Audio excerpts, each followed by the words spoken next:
د لوګر ولایت له مرکز په عالمه ختیځ لوري ته لري پرته سرحدي ولسوالۍ ازرې چې په لومړي ځل د اطلاعاتو کلتور ریاست له لوري د ادبي خوځښت تر سرلیک لاندې د ځایي مسؤلینو لسګونه شاعرانو لیکوالانو او ادب بینوالو پښتون سره ولسي مشاعره کې ترسره شوه. د اطلاعاتو کلتور ریاست مسؤلین له دې مشاعرې موخه ازرې کې ادب ته د ځوانانو پام راړول ښیي او د ورته نورو پروګرامونو پر جوړولو ټینګار کوي.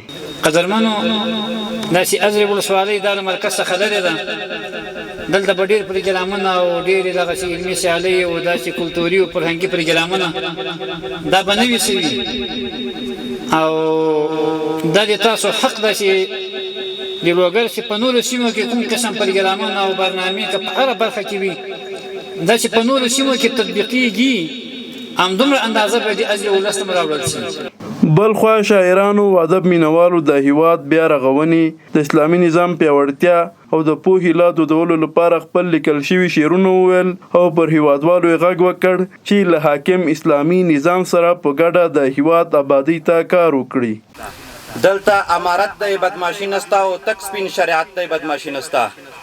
یو امیر یو خبره یو امر یو امیر یو خبره یو امر جوړ داسې حکومت د بدمعشي نسته.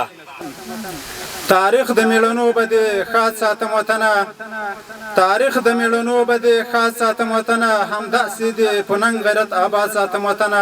دا ویلو ده چې په ازرې ولسوالۍ کې د ادب او کلتور برخې ته لا تر اوسه دومره خاص کار نه دی شوی او تازه کې د اسلامي امارت په بیا واکمنېدو سره دې برخې ته پاملرنه ډیره شوې ده.